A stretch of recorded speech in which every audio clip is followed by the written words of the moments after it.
At the first date finances, no lunch date. And how much should you really spend on a first date? No dinner on the first date. There's no real dollar amount that you can spend to have a good time. And more importantly, what you should spend it on. So let's kind of walk through that and see, how much you might spend on a really good first date. First date should be planned to be 1 hour with an option to extend it for 3+ hours. I think dessert and drinks is the perfect date. Makes you come off as generous and it makes you look like you're a big spender. Splurge on parking. Tipping well, whether it's the bartender. It's the wrong way of thinking about the first date finances.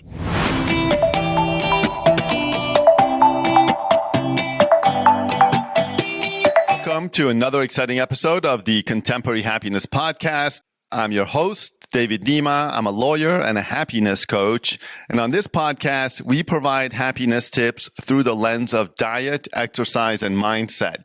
And one of the prongs of mindset is relationships. And that includes all kinds of relationships, including romantic relationships. In today's podcast, we're going to talk about the first date finances, and how much should you really spend on a first date? And more importantly, what you should spend it on. Now, one of the first things that I did for research on this podcast is I Googled how much you should spend on a first date. And the answers were all over the place, okay? There was some people that said you should spend as little as possible. And then there were articles that said somewhere like $50 to $100. Or some articles even said, as much as $200 on a first date. So whenever I get, a wide range of responses like that, what it really tells me is that the dollar amount is not significant. It's the wrong way of thinking about the first date finances. But you're still going to probably spend some money. So let's kind of walk through that and see, how much you might spend on a really good first date. Now, first of all, keep in mind a couple of my first date do's and don'ts. Number one, no lunch date. There's reasons for this, and you typically want to avoid a lunch date, particularly a weekday lunch date. Not the best type of first date, in my opinion. Number two, no dinner on the first date. No big fancy meal, no steak dinner, no ribs, no spaghetti, no Taco Tuesday. You want to generally not plan for dinner on a first date. Third, one of my favorite first dates is dessert and drinks at a nice restaurant. This way you're kind of going to an upscale place, but you're not having a full meal. And you're going to have a really pleasant experience at a nice restaurant if you're having kind of exotic drinks and a nice dessert. I think it's the perfect first date.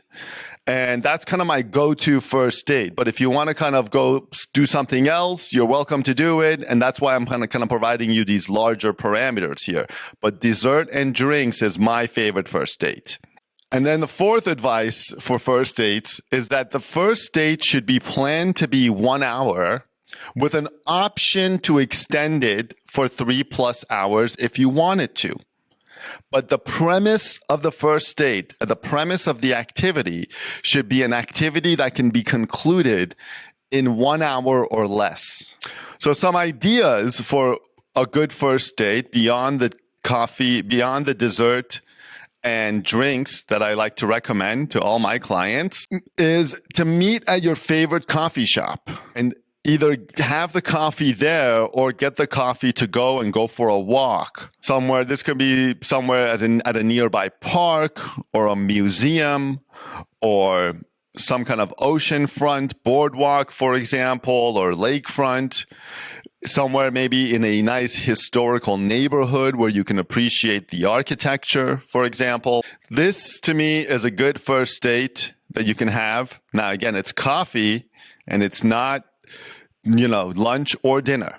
It's a coffee that you would have either at a nice coffee shop or you would get the coffee to go and go for a stroll, so to speak. Now, of course, my next kind of perfect first date is the dessert and drinks, and this should generally be done at 7 p.m. or 9 p.m.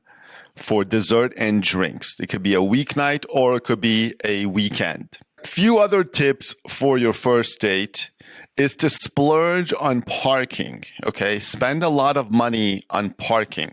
There's a few reasons for this. You're going to be a lot less stressed, kind of quote unquote, looking for parking. If your date is wearing, fancy shoes that are hard to walk in, you might want to get valet parking or park very close to where you're going to be so that you don't have to you can avoid a long walk. Parking is something that you should spend a lot of money on, right? There's usually, a less expensive parking option, and then there's the fancy, most expensive parking option. And I'd say that if you're on a first date, parking should be one thing that you spend money on without any kind of consideration. There's no maximum of how much you can spend for parking. And at the same time, you come off as a person that's not cheap, that you're willing to spend money, but you're not spending a lot of money, actual cash, right? Parking fees are usually one of the lesser expensive fees or expenses when you're on a date compared to meal and drinks, for example. Now, the next item that I think that you should spend a lot of money on is tips. Let's say, for example, if you're at a coffee shop and you guys are just ordering a couple of coffees, you might want to tip the barista $5, right? Again, this is not a lot of actual cash, but it makes you come off as generous and it makes you look like you're a big spender. So tipping well, whether it's the bartender, the valet person, the barista, anybody on your date that you encounter for which there's an opportunity to tip, you want to tip well. And this really goes particularly, on the tip that you might want to give to your waiter at the end of your dessert and drinks, for example. But it also applies to, like I said, the coffee shop, parking attendants, and anybody else that you might come across that is customary to give them a tip. You want to tip well. So remember, a first date is really designed to be an interview, right? And you want to stay away from these large events like concerts and, sports games, for example, something, a theater, a play at a theater, for example. These things are going to be, 2-3 hours long, and they're going to provide little opportunity for you two to interact. So no matter how many great ideas you have for a date, no matter how many great ideas that you might have for a date, save them for the second and third date and keep the first date relatively standard. Keep that first date like a normal date. You want to stay within the general confines of a date. And like I said, I think dessert and drinks is the perfect date. There's no real dollar amount that you can spend to have a good time. Keep the date planned to be an hour with an option to extend to 3+ hours.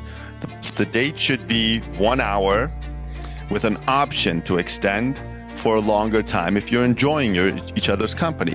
And splurge on the little things like parking and tipping so that, you can look like you're a big spender, but at the same time, not spending a whole lot of money. So those are my advice. That's my kind of basic advice for your first date finances. Let me know in the comments how much you think you should spend on a first date, and more importantly, what you think you should spend it on. And this is David Nima, host of the Contemporary Happiness Podcast. Make sure to like and subscribe to our podcast on YouTube at Contemporary Happiness, and I will see you in the next video.